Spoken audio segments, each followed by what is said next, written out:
Good day! We are the Group 7 and welcome to our Lesson 6, the Philippine 7,107 Islands, One Common Voice. But before we proceed, please reflect on this question. Here are the objectives for this topic. At the end of the lesson, you should be able to: first, gain a basic knowledge of the musical style, developments, qualities, and trends of Filipino music.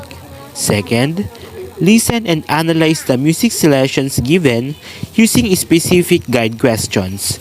Third, and the last one is, create different artworks in relation to the music selections listened to, either individual or as a group. The Philippines, being a vast archipelago composed of 7,107 islands, is a nation with various different musical cultures and styles. Each region has its own particular array of songs, song traditions, chants, nuances, musical attitudes, instruments, artists, and compositions. Sadly, we are not relevant with this vast and colorful collection of musical material, for we rarely even see or hear them being performed in media, especially on TV, radio, social media, and live performances. What we hear on the radio and television are mostly commercial pop music, which is not bad, but we, as citizens of our country, are being deprived of the opportunity to listen in alternative music that is representative of our heritage and national identities as Filipinos. This lesson will help us to be aware and appreciate a few musical idioms that we can call our very own. To start our lesson, let's have an activity. Let us listen to a sample of Philippine vocal art music. Track number 34, Mutya ng Pasig by Nicanor Abelardo. And later, we're going to analyze some of its elements. Are you ready? Please listen carefully.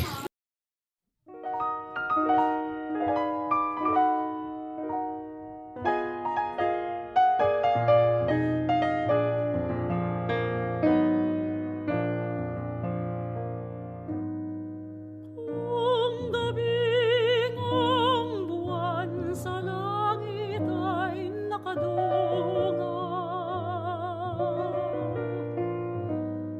Tila ginigising ng habagat sa kaniyang pagturog sa tubig.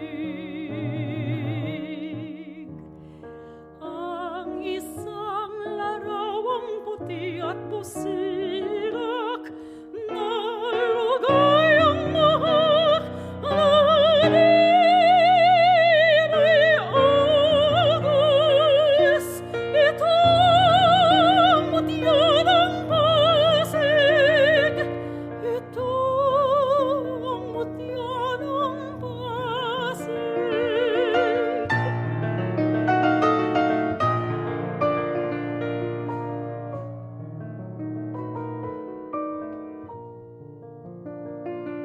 Sa kaniyang patsiklat sa mabuting dala, kasabay ang awit, kasabay ang tula.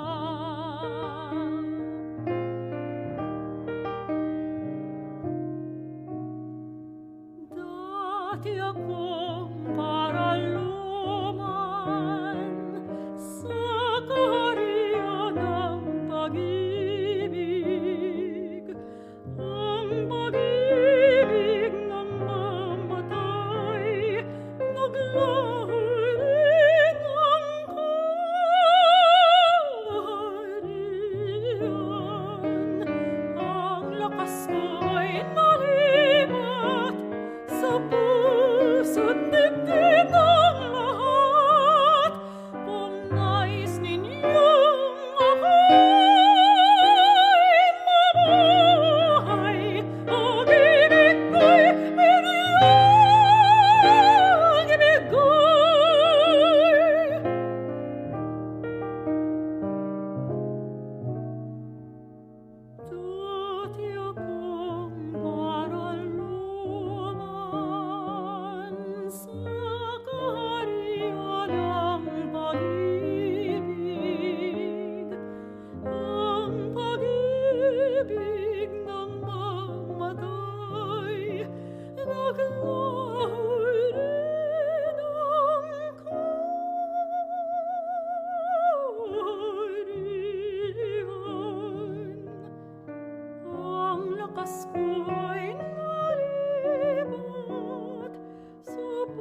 In case you didn't understand the lyrics of the song very well, here is the sample text of the song so you can read it.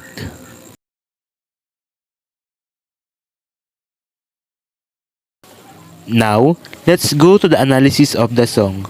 You may use your pen and paper so you may jot down all the important information that we might get from this song. The first question is, what do you think is the message of the song? Second, who do you think is being referred to as the Mutya ng Pasig?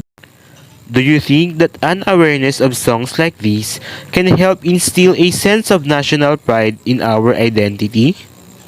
Fourth, and the last one is, how can we promote this kind of songs for today's listeners? I hope you learned something from this song. Now, let us listen to a sample of Philippine vocal art music. Track number 35, Divertimento, third movement by Alejandro Consolacion.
Now, let's do the analysis of this song. First, what Filipino folk song did you hear? Second, how did the music make you feel? Third, does the music could change your mood or it's just the same? Fourth and the last one, what do you think the reaction of people if this music will be played in a public place? In answering these questions, you may also use the scratch that you've used earlier. Now, it is time for the lesson proper of this topic. Musical idioms of the Philippines. In this section, we will take a brief look at some notable music traditions and idioms found in our country. Indigenous music of the Northern Philippines. In the northern part of Luzon Island, there are two notable music traditions. One that of the Negritos, and one of the peoples that inhabit the Cordillera mountain range. Music is primarily used as a part of the Negrito ceremonies and rituals, such as the marriage rituals, healing of the sick, burial rites, and memorials for the dead. Singing is usually accompanied by dancing and by musical instruments such as bansi, a type of flute, the kudyapi, a two-string guitar-like instrument, and the kimbal or the canonical drum. Now, let's watch an indigenous person that plays his instrument.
In the Cordillera mountain range of Luzon, flat gongs called gangsa are principally used in indigenous music.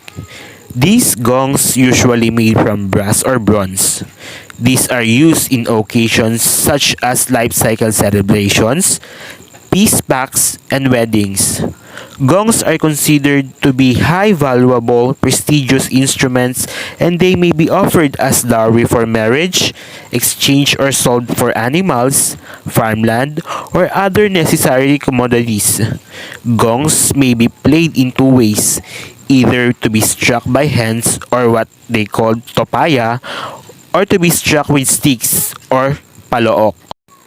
Aside from gongs, there are other musical instruments which are usually made out of wood and bamboo. Some examples of these are bamboo percussion tubes, or what they call kalinga tongatong, bamboo buzzer, or kalinga balingbing, ifagaw bungkaka, or ibaloy pakkong, bamboo nose flute, or what they call bontok kaleleng, bamboo tube zither, or what they call isneg kuritaw, and the three-string fiddle, or what they call ilonggot, kulibaw, or litlit. Now, let us watch the people of Cordillera playing their own musical instruments as their native identity.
In the southern part of the Philippines, there are music traditions both from indigenous people and from the Muslim-influenced culture.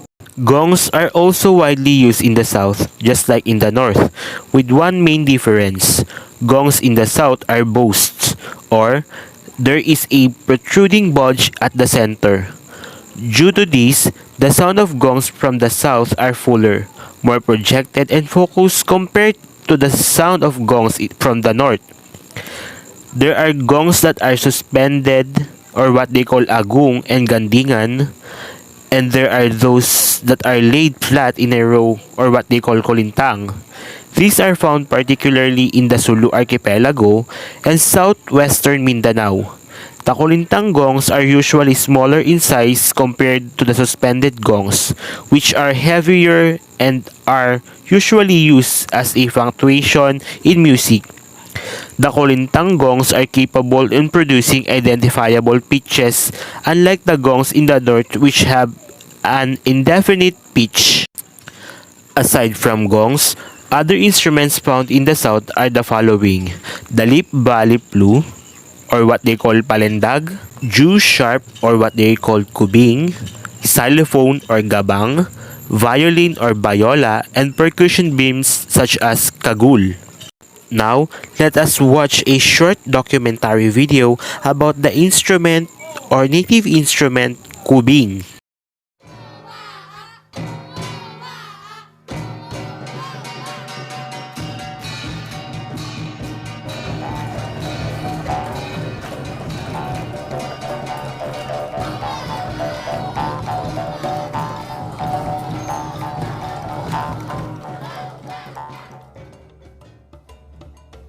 In northern Philippines, the richness and diversity of the country's culture and traditions are part and parcel of the daily life of the people.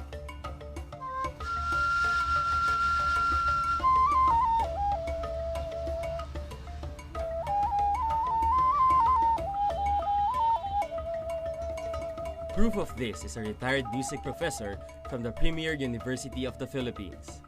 A native of Kalinga province, Mr. Benicio Socong, popularly known as Mang Benny. Among his advocacies is to promote the use of indigenous musical instruments and impart the Kalinga music not only to his countrymen but also to the world. 25 years ago, Mang Benny started crafting musical instruments mostly from bamboo. One of these is the kubing. This is a kubing, a type of jaw harp made of a hand-carved bamboo reed.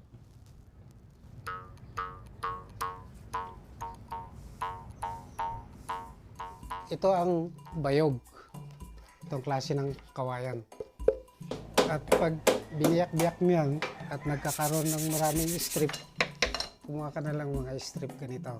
Pag nakagawa ka ng ganitong islat, ay diyan ka na magsisimulang gumawa. This can be found throughout the Philippines. For several tribes in the south, it is called kubing. In the central Philippines, it is known as subing, while in the northern Luzon, it is labeled as ulibao. Other countries in the ASEAN region also have their own versions of kubing. Its designs vary depending on the tribe's culture. Kagaya ng design na ito ay yung buho na tinadtad mo at nilaga mo. Yun ang walling ng bahay. Yun ang nakadepict dito. Tapos ito naman, yung balat ng ahas.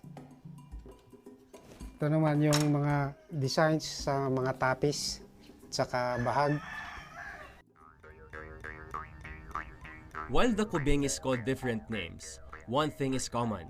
It produces an exceptional and distinct sound.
Now, we're down to another topic, which is the native vocal genres.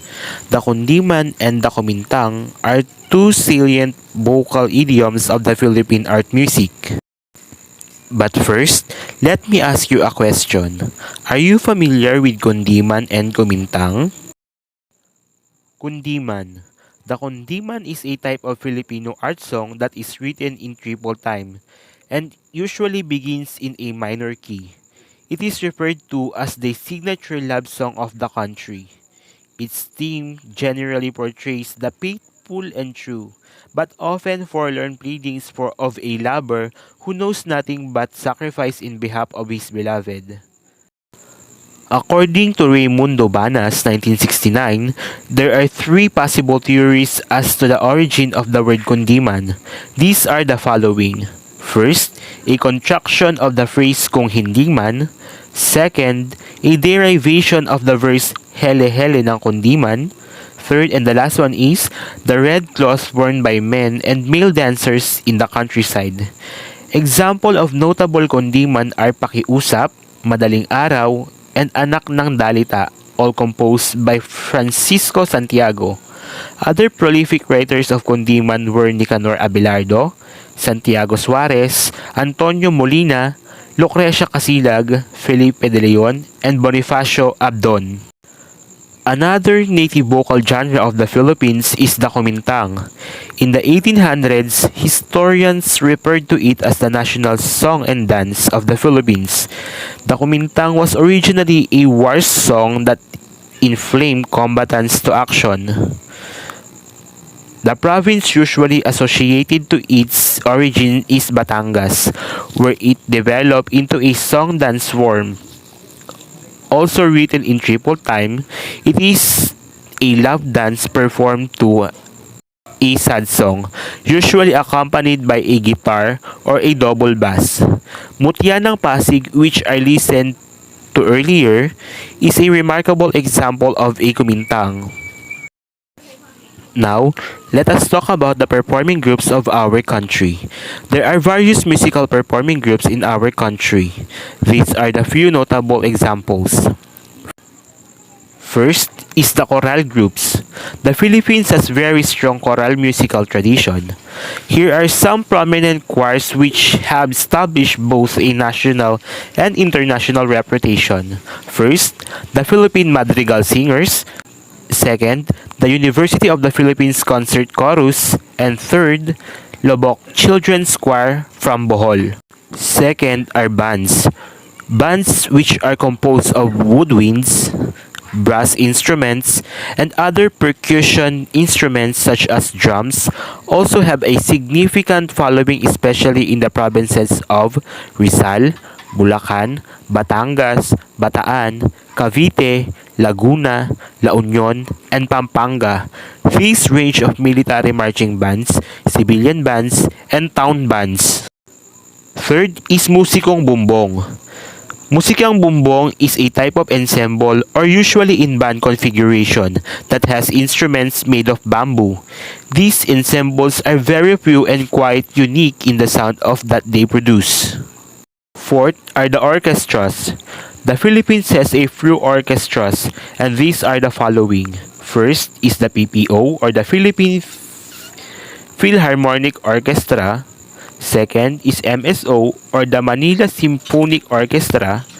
Third, MMCO or the Metro Manila Community Orchestra. Fourth is UPSO or what they call University of the Philippines Symphony Orchestra. Fifth, ABS-CBN Orchestra. Sixth is the UST Symphonic Orchestra. Seventh is MPO or the Manila Philharmonic Orchestra. And eighth and the last one is Orchestra of the Youth Filipino. Fifth is the rondalla. The rondalla, originated from Spain, is an ensemble or performing group that was later customized and transformed to fit Filipino culture. Also called as the Filipino String Band, these groups play a wide range of repertoire from folk, modern, and even foreign classical music. These are mostly transcriptions of the other vocal and instrumental compositions. The usual instruments found within the rondalla are the bandurria, loud, octavina, guitar, and double bass. Rondallas are found throughout the country, especially in many public schools. At this moment, let's talk about the avenues for musical exposure. The indigenous and art music of the Philippines are a valuable treasure to our cultural heritage. As such, we should seek opportunities to watch, listen, and appreciate live performances and other related events that showcases Filipino music, traditions, culture, and talent. Sadly, our native music has not been able to permeate the mainstream society, and this huge collection of music is almost not heard in radio waves and other forms of mass media in the country. Here are some of the institutions that may help us to create an interest and awareness and appreciation for our local and musical arts. First is the NAMSAYA, or the National Music Competitions for Young Artists. Established in 1973, these are annual competitions that showcases promising musicians in different performing categories such as in piano, strings, winds, choral singing, rondalla, and voice. These competitions start from the provincial or regional level and conclude with the national finals, which are usually held at the CCP or the Cultural Center of the Philippines from late November to early December each year. Second is Concert at the Park. Concert at the Park is a regular series of music performances which has been ongoing for quite some time. These concerts are held at the Luneta Open Air Auditorium and are also sometimes aired simultaneously via television. Its concerts are open to the public. Third is the Bamboo Organ Festival.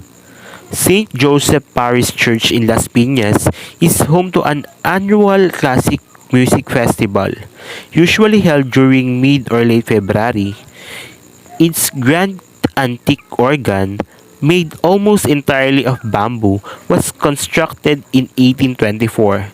It is a popular tourist destination, and this unique organ was declared a national cultural treasure of the Philippines.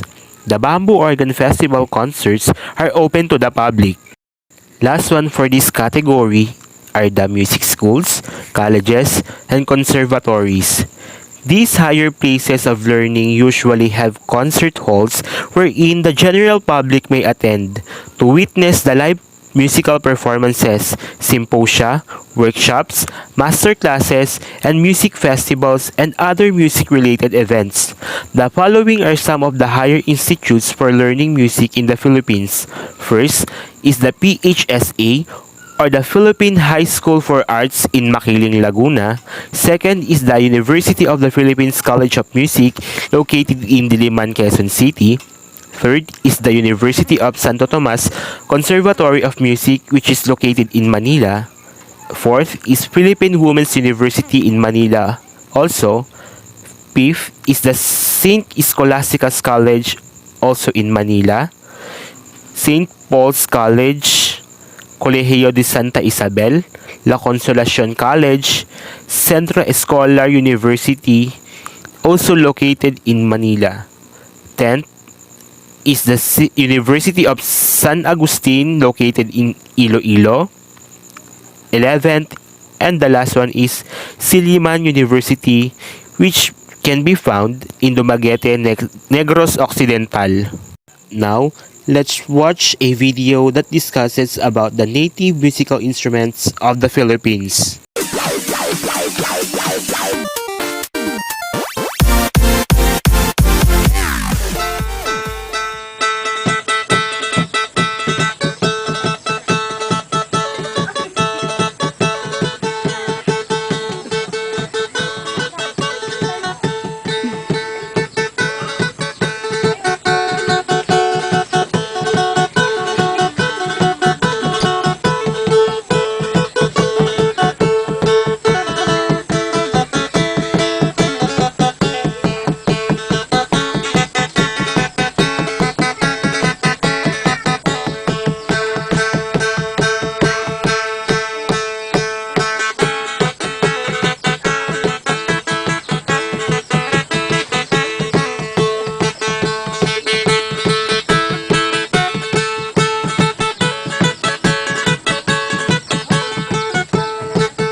Before we end our lesson, please reflect on this question. What institution or group got your attention to learn more about music and musical instruments of native Filipinos? Again, this is Group 7, Jhon V. Orzame, and I'm thanking you for your participation.